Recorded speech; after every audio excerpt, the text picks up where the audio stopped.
Welcome to another series of holistic Christian life. Remember that our focus is on God created humans with physical, mental, emotional, spiritual, and social aspects. They are inseparable for the whole person. However, each aspect can be studied separately with the understanding that it fits together with the other four. Studies in holistic Christian life can be controversial. Thus, it is asked that you recognize the information given and then take some time to think over it. In this lesson, we're going to deal with this sensitive subject of reproduction rights. Please attend to the entire lesson before reacting. If you wish to comment on the material, please email rlstraight2@gmail.com.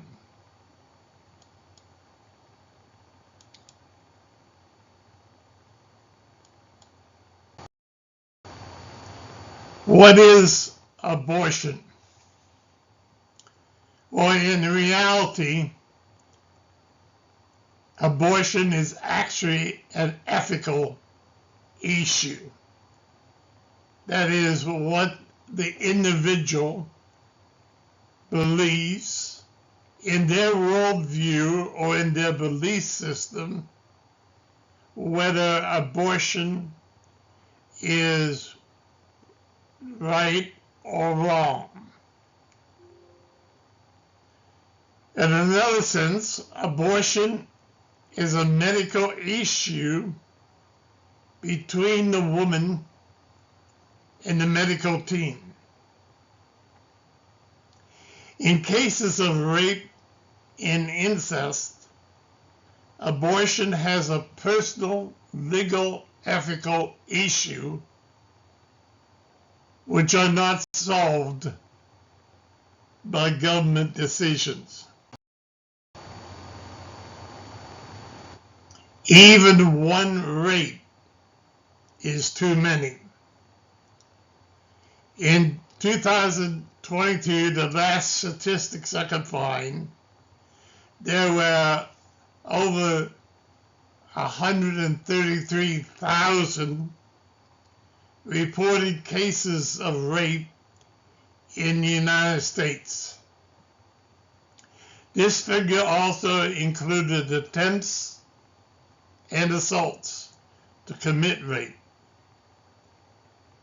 But unforcible statute rape and other sexual offenses was excluded by the researchers.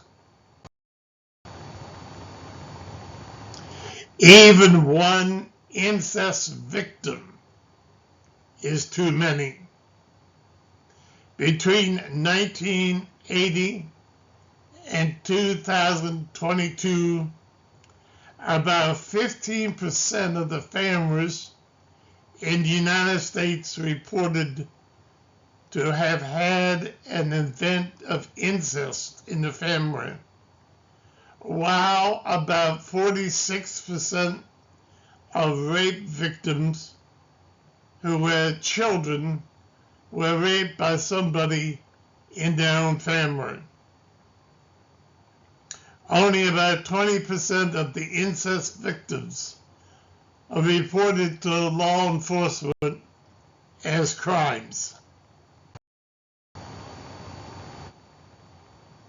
Let's look at some facts about abortion and this is from 2023 statistics.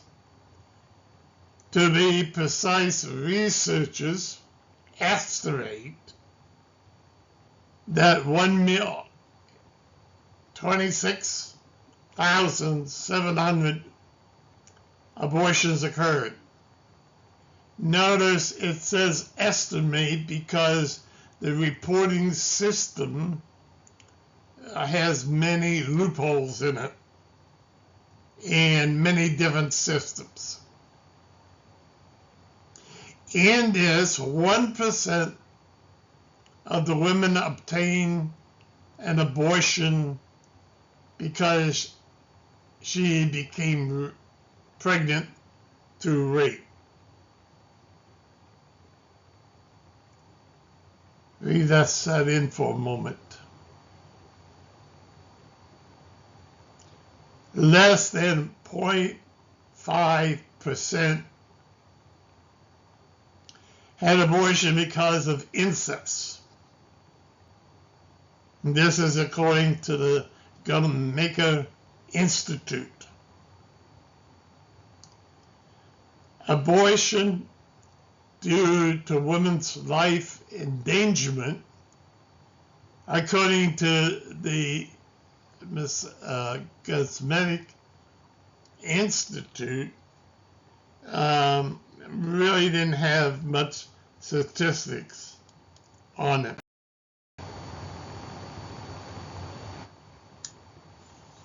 Abortion is not without harm. The focus is on 4 punitive areas of potential harm: future childbearing and pregnancy outcomes, risk of breast cancer, mental health disorders, and premature death. How does the CDC define abortion? For the purpose of surveillance, a legal induced abortion is defined as an intervention performed by a licensed clinician, for instance, a physician, nurse midwife, nurse practitioner, physical assistant, within the limits of state regulations, that is in turn intended to terminate a suspected or known ongoing intrauterine pregnancy, and that does not result in birth. This definition excludes the management of the intrauterine fatal death, early pregnancy failures, loss, pregnancy, or the retained products of consumption. Most states and jurisdictions that collect abortion data, whether an abortion is performed medically, that is through medications or surgery. So, in short, it's an induced termination of pregnancy.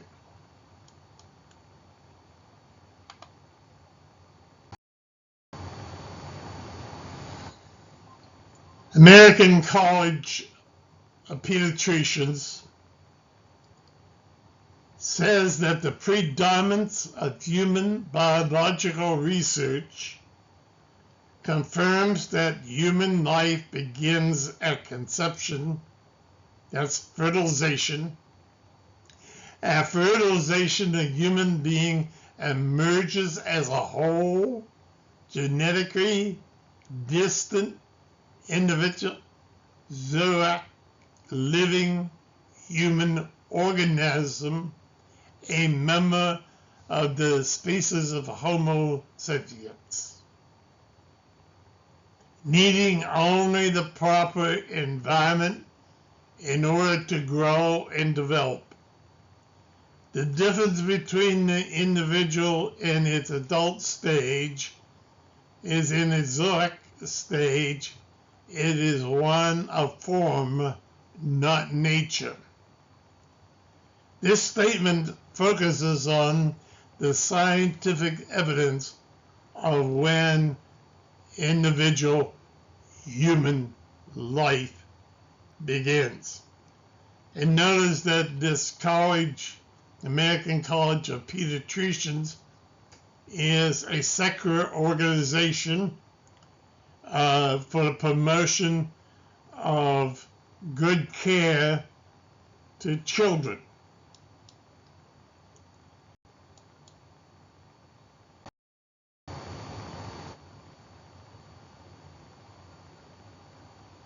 From the Declaration of Independence, we read, "This is all men and women are created equal.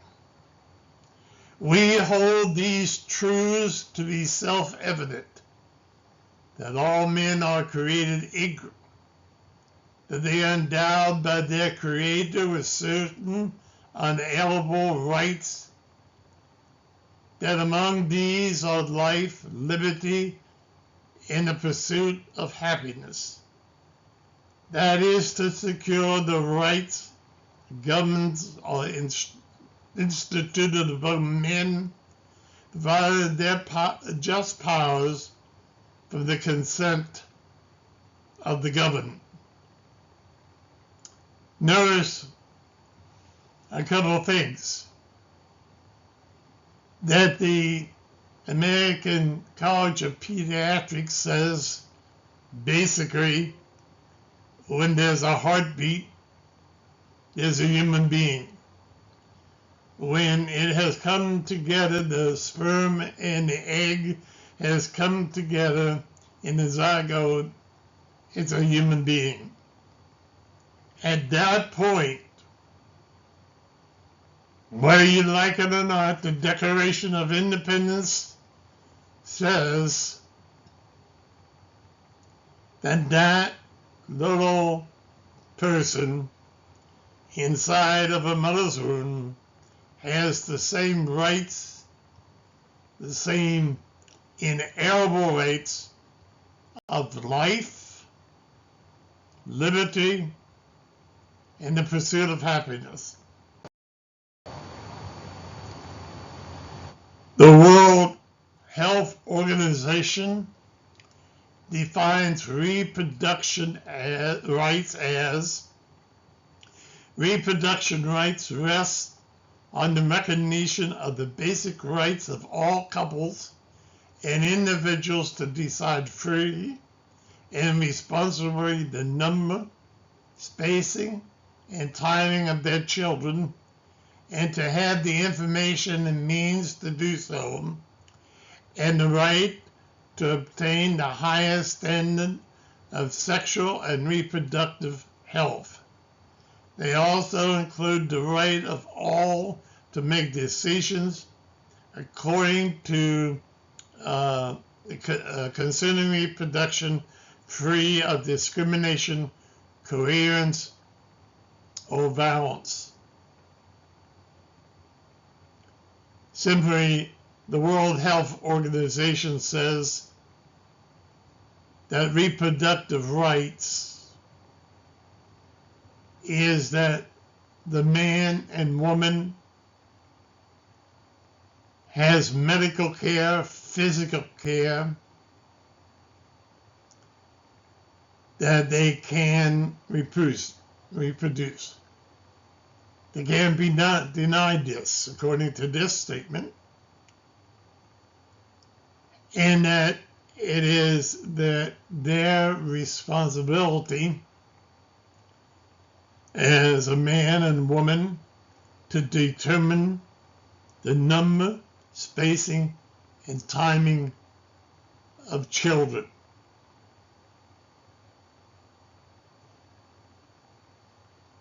Think of it another way.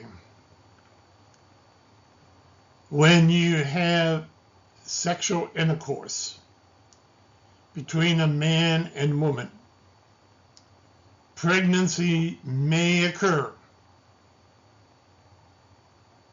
because of that act. And from that moment on, you are responsible, according to the Declaration of Independence, according to the Pediatrics College, for that life.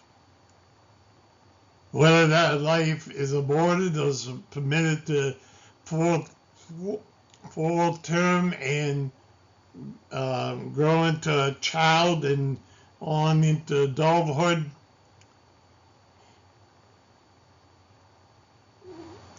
marriage, where it occurs,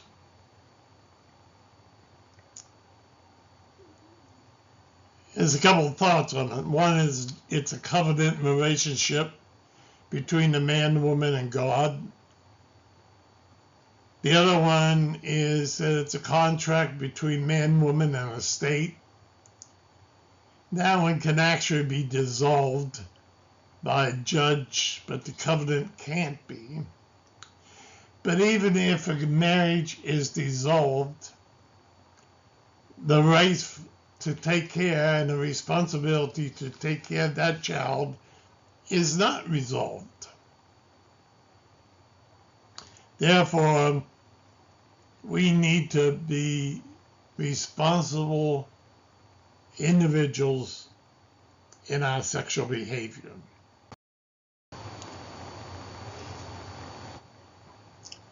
God so created man in his own image. In the image of God, he created him, male and female. Genesis 1:27. And move down to the next line, 28a, it says, God blessed them. God said to them, be fruitful and multiply and fill the earth. Well, people will say there's too many people on the earth, or it's inconvenient for me. Well, be truthful. Don't get into a political catchphrase. I was watching some political stuff on the news the other day, and a couple of different people was talking about reproductive rights, and you could tell by their speech and by their face, they didn't even know what it meant. Many people believe that it means that you can have abortions. That's not what it means.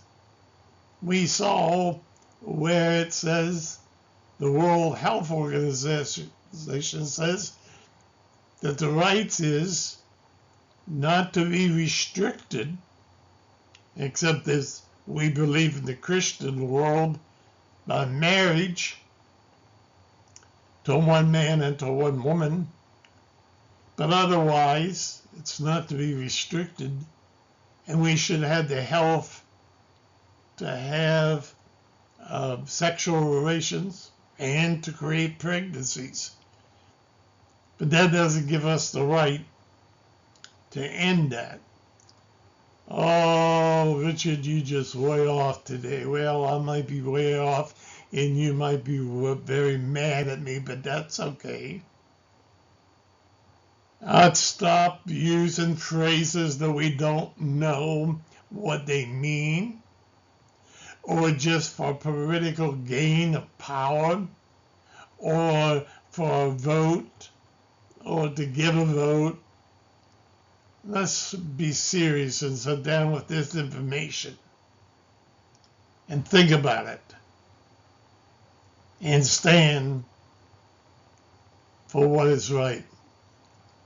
Find me some people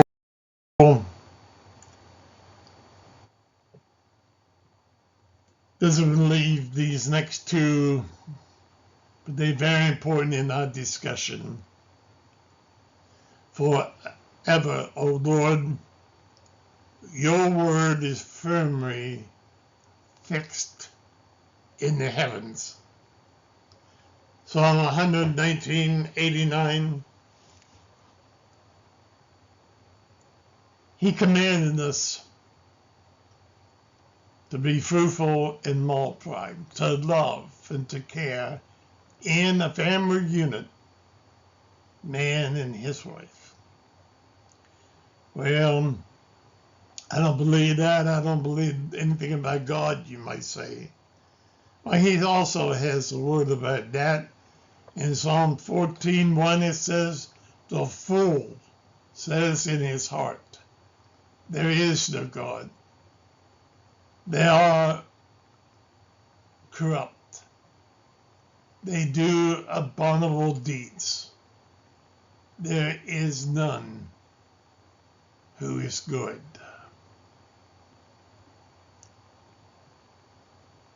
Will be held responsible for the reproductive rights and the life that may come from our union. And so it's important for us to understand that people need health.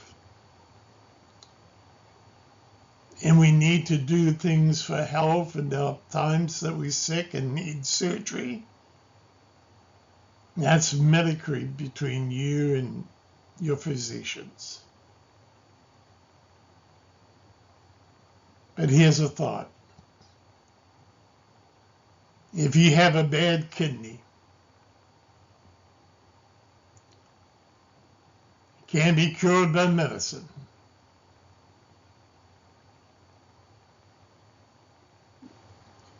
You don't need to go and search the Constitution whether you could have the kidney removed or not. People don't need to make a law if they're going to permit kidneys to be removed. And so for determination, if it's the mother's health, that's not a legal matter, that's a medical matter.